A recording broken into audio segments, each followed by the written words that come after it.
نحمده ونصلي على رسوله الكريم أما بعد فأعوذ بالله من الشيطان الرجيم بسم الله الرحمن الرحيم آج انشاءاللہ تعالی بإذن اللہ ہم لفظ با لفظ ترجمہ القرآن کے سلسلے میں سورۃ البقرہ کی اگلی آیت کریمہ آیت نمبر 240 کے بارے میں جانیں گے۔ بسم اللہ الرحمن الرحیم والذین یتوفون منکم، والذین اور وہ لوگ جو یتوفون فعل ہے، مضارع ہے، مجہول ہے۔ اس کی تفصیلات پھر کبھی آپ سے شیئر کریں گے، تھوڑا وقت درکار ہے جو کہ مختصر ریکارڈنگ میں ابھی بتا نہیں پاؤں گی۔ واو فا یا حروف مادہ ہے، آخر میں واو نون، شروع میں یا علامت مضارع۔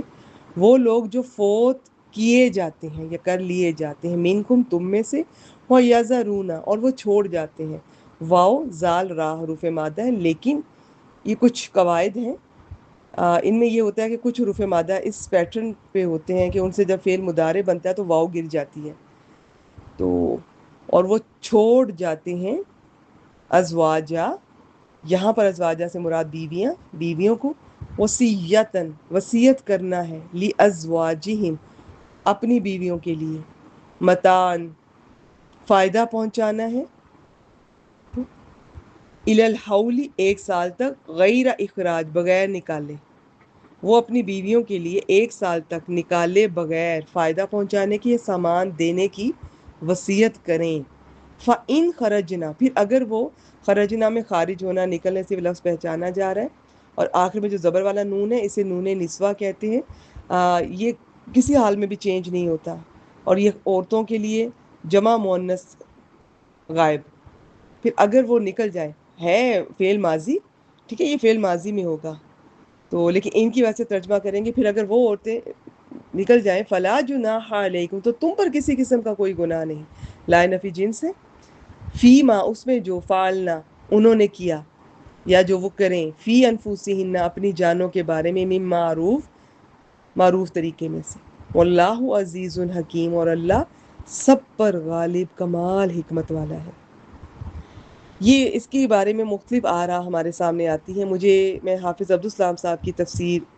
آپ سے شیئر کر رہی ہوں، یہ بہت اس میں مجھے یہ انٹرسٹنگ لگی، انفارمیٹیو لگی۔ بہت سے علماء نے اس آیت کو اس آیت سے منسوخ قرار دیا جو اس سے پہلے گزر چکی ہے، جس میں شوہر اگر فوت ہو جائے تو اس کی بیوی کی عدت 4 مہینے 10 دن بیان کی گئی ہے۔ تو اس صورت میں یہ آیت تلاوت کی ترتیب کے لحاظ سے بعد میں آنے کے باوجود ترتیب میں پہلے آنے والی آیت کے ساتھ منسوخ ٹھہرتی ہے۔ ان کا کہنا ہے کہ زیر تفسیر آیت کی روح سے پہلے اس عورت کی عدت 1 سال تھی، پھر اسی سورہ کی آیت نمبر 234 سے 4 ماہ 10 دن قرار دے دی گئی، چنانچہ عدت 1 سال ہونا منسوخ ہو گیا، اور 4 ماہ 10 دن کے بعد رہائش اور کھانے وغیرہ کا خرچہ وہ تو آیت میراث سورۃ النساء 11-12 کے ساتھ منسوخ ہو گیا، کیونکہ اس میں تمام وارثوں کے حصے مقرر کر دیے گئے تھے، اب وارث کے حق میں وصیت جائز نہیں ہے۔ لکھتے ہیں حالانکہ دونوں آیات کے الفاظ پہ غور کریں تو پہلی آیت میں واضح حکم ہے کہ ایسی عورت 4 ماہ 10 دن تک نکاح نہیں کر سکتی، بلکہ اپنے آپ کو انتظار میں رکھے گی، اسے عدت کہتے ہیں، جبکہ دوسری آیت میں 1 سال تک اپنے آپ کو انتظار میں رکھنے، نکاح نہ کرنے کا ذکر ہی نہیں ہے۔ تو اس آیت کی روح سے عدت 1 سال کیسے بن گئی؟ اس لیے صحیح بات یہ ہے کہ یہ پہلی آیت سے منسوخ نہیں ہے، اور نہ ہی ترتیب تلاوت میں کوئی خلل ہے۔ رہ گیا نان و نفقہ اور رہائش کا منسوخ ہونا، تو جو علماء منسوخ بتاتے ہیں وہ سورہ نساء کی آیت میراث سے منسوخ بتاتے ہیں، وہ سورہ بقرہ کے بعد اتری ہے، اس لیے زیر تفسیر آیت کسی طرح بھی پہلی آیت کے ساتھ منسوخ نہیں ہے۔ اگر اس کا کچھ حصہ منسوخ ہے تو بعد میں آنے والی سورہ نساء کے ساتھ منسوخ ہے، لیکن زیادہ صحیح بات یہ ہے کہ یہ آیت محکم ہے، منسوخ نہیں ہے، اس میں عدت بیان ہی نہیں ہوئی، بلکہ میت کے اولیاء کو وصیت کا ذکر ہے کہ وہ عورت کی دل جوئی کی خاطر مرنے والے سے اظہار محبت اور اخلاص کے طور پر 4 ماہ 10 دن کے بعد مزید 7 ماہ 20 دن اسے اپنے شوہر کے گھر میں رہنے دیں۔ ہاں، اگر عورت 4 ماہ 10 دن یا وضع حمل کے بعد اپنی مرضی سے اس گھر سے شفٹ ہونا چاہے تو اس کی مرضی ہے۔ اگر اللہ تعالیٰ آیت میراث کے باوجود 4 ماہ 10 دن اس گھر میں رہنے کا لازمی حکم دے سکتا ہے تو سال کے باقی ماندہ دن اختیاری طور پر وہاں رہنے کی اجازت کا حکم بھی دے سکتا ہے، اور یہ آیت میراث کے خلاف نہیں ہے، اور یہ آیت میراث کے خلاف نہیں ہے۔ یہ رائے امام مجاہد شیخ الاسلام امام ابن تیمیہ رحمہ اللہ اور دوسرے کئی اہل علم کی ہے. حافظ ابن کثیر رحمہ اللہ نے بھی اسے قوی قرار دیا اور اسے قرآن کی آیات کی ترتیب کا حسن بھی باقی رہتا ہے. چلیے جی، اگر آپ اس پوائنٹ کو سمجھ پائیں تو ٹھیک ہے، نہیں تو جاتے جاتے ترجمہ صرف ایک بار پھر شیئر کر دیتی ہوں. اور وہ لوگ جو تم میں سے فوت کیے جاتے ہیں اور بیویاں چھوڑ جاتے ہیں، وہ اپنی بیویوں کے لیے 1 سال تک نکالے بغیر سامان دینے کی وصیت کر کے جائیں. پھر اگر وہ نکل جائیں تو تم پر اس میں کوئی گناہ نہیں،